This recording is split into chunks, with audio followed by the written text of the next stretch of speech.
বিসমিল্লাহির রহমানির রহিম। আসসালামু আলাইকুম। আমার প্রিয় আপু ভাইয়ারা, আপনারা কেমন আছেন?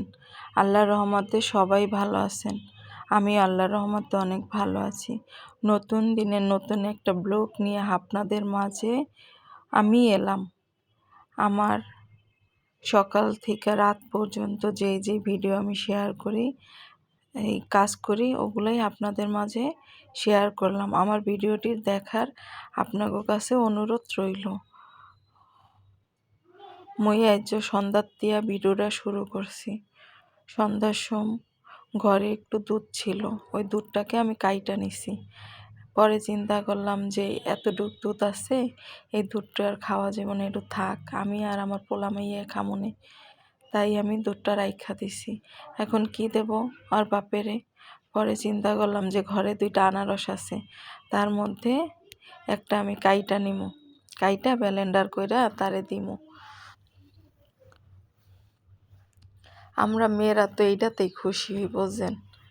এই যে এই দেওয়া, খাওয়ানো, কইরা কষ্ট হইলো, নিজের যদি একটু কষ্ট হয় তারপরও ওই জিনিসটা কইরা খাওয়াইতে খুব পছন্দ করি।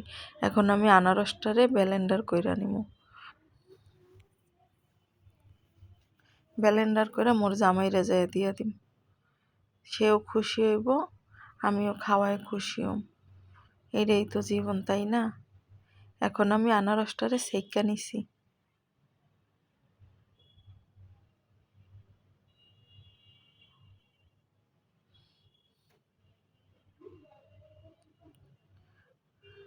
আর এতটুক আছে, এতটুক কি করবো জানি না, থুইয়া দিছি।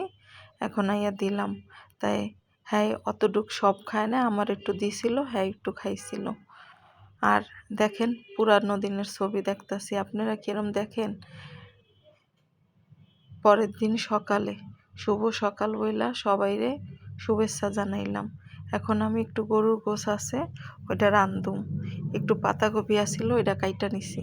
পরে চিন্তা করলাম, না, পাতাকপি দিয়ে রানলে তো কেউ খাইবে না, তাই পাতাকপিটা থুইয়া দিমু। আর অনেক আলু আছে, নতুন আলু আছে, ওইটারে ছোট ছোট করে কাইটটা পরে অনেকগুলো আলু দিয়ে ওই মাংসটারে রান্ধুম। তাই এখনো এই পর্যন্ত আমি জানি না যে আমি মাংস কি বলে, মাংস দিয়া আলু দিয়ে রান্ধুম না পাতাকপি দিয়ে রান্ধুম। তাই আমি ধুইতেছিলাম। এখন আমি কহি কাটছি আর বটবুটি কাটছি, ওইটাও আমি ধুইয়া হালাইছি। আমার আপুরা বুয়ারা কি এগুলাই করেন?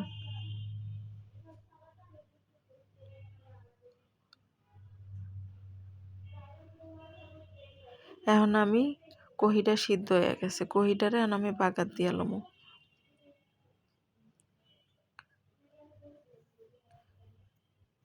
কেডা কেডা আমার মতো এরকম কাজ করেন একটু কমেন্টে জানায়েন তো। আমার আপুরা, দাদুরা, বুয়ারা, আপনারা কি এইভাবেই কাম করেন মোর মতো? মুই তো এইভাবেই কাম করি, একটার পর একটা খালি করতেই থাই। মাইয়া মানুষ হইছি তো কাম করার লেগেই কন্ত। সংসারে যত কাম এটা তো করতে হইবে। এখন আমি বাজিটা আমার হইয়া গেছে, বাজিটা আমি টেবিলে থুইয়ামু, থুইয়াইছি টেবিলে। এখন আমি মাংসুগ্য বহায় দিমু, সরি মাংসুগ্য না, মাংসটু বহায় দিমু, বুঝছেন? আমার মাংসর এই কি বলে, মশলাটা কষানো হইয়া গেছে। এখন আমি মাংসটা অন্য একটা পাতিলে ডাইলা নিছি, ওটা তো কড়াই, তাই আমি পাতিলে ডাইলা নিছি। এখন আমি আলুগুলা দিয়া দিম।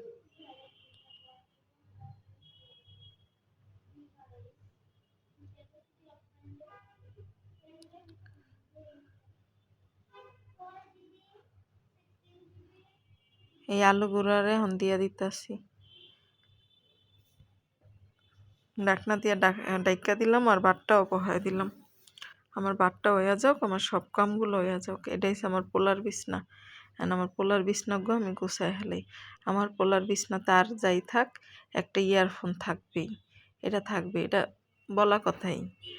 আর কিছু থাকুক আর না থাকুক, পড়ালেখা করে আর মোবাইল টেপে। আমার এই রুমটা গুছানো হয়ে গেছে, গুছাইতে গুছাইতে আর একটা রুমে যামগা। মোর এই কথারে আপনারা কিছু মনে করেন, আমি বরিশালের মানুষ তো, এইভাবেই কথা কই সব সময়। তাই শুদ্ধ আমি কইতে চাই কিন্তু শুদ্ধ পারি না, তাই এখন দিয়ে এইভাবেই আমি ব্লগ বানাবো। আমার আপুরা যদি এইভাবে দেখতে চান তাইলেই ভালো, ইনশাল্লাহ এভাবেই আমি ব্লগ বানাবো। আর আমার ভিডিওতে কেউ যদি একটা লাইক দিতে আর সাবস্ক্রাইব করতে ভুলে গিয়া থাকেন তাইলে একটা সাবস্ক্রাইব করে দেবেন। ওই বিছনাটা আমার যারা হইয়া গেছে, এখন এই বিছনাটা আমি যাইরা নিব। আমার এই বিছনাটাও যারা হইয়া গেছে। এখন আমি থালবাটিগুলো ধুইয়া লইছি। আর কটা কাঁচামরিচ আছিল, কাঁচামরিচ কটা একটা শ্রেণীতে রাখিয়া দিছি, পরে বাইসালাম। আর কাঁচামরিচের মধ্যে 3টা পটল ছিল, পটল 3টা গেছে নষ্ট হয়ে চিমায় গেছে, তাই হালাই দিছি। একটা আনারস ছিল কাঁচামরিচের মধ্যে, আনারসটা থুইয়া দিছি, 4 বগলে কাঁচামরিচ, মাঝখানে একটা আনারস। এখন আবার আমি তরকারির দাঁড়ায় পড়ছি। এখন আমি তরকারিগুলো আবার লাইড়া নিলাম, লাইড়া নিয়ে জল দিয়ে দিছি। আর এটার মধ্যে একটু পানি দিয়ে দিছি। ভাতের মধ্যে পাতিল হয়েছে আমার ফুডা তো, খালি পানি পড়া যায়, এর লেগে একটু পর দিছি। এখন আমার পাকঘরের কামগুলো এখন আমার হইয়া গেছে, তরকারি ডোয়া পর্যন্ত অপেক্ষা করবো।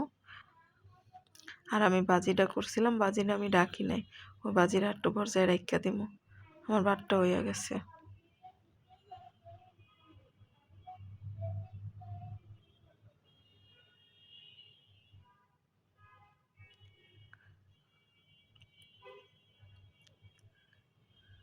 আমার তরকারিটা হইতে থাক, আমি বাজিটা একটু ডাইকা থইয়া দেই। এখন আর কি শেয়ার করবো আম্মেগুলো লগে। আজকের জন্যে সবার কাছ থেকে বিদায় নিচ্ছি। যারা যারা আমার ব্লগটি দেখছেন তাদের জানাই অসংখ্য ধন্যবাদ। সবার কাছ থেকে বিদায় নিচ্ছি। আল্লাহ হাফেজ।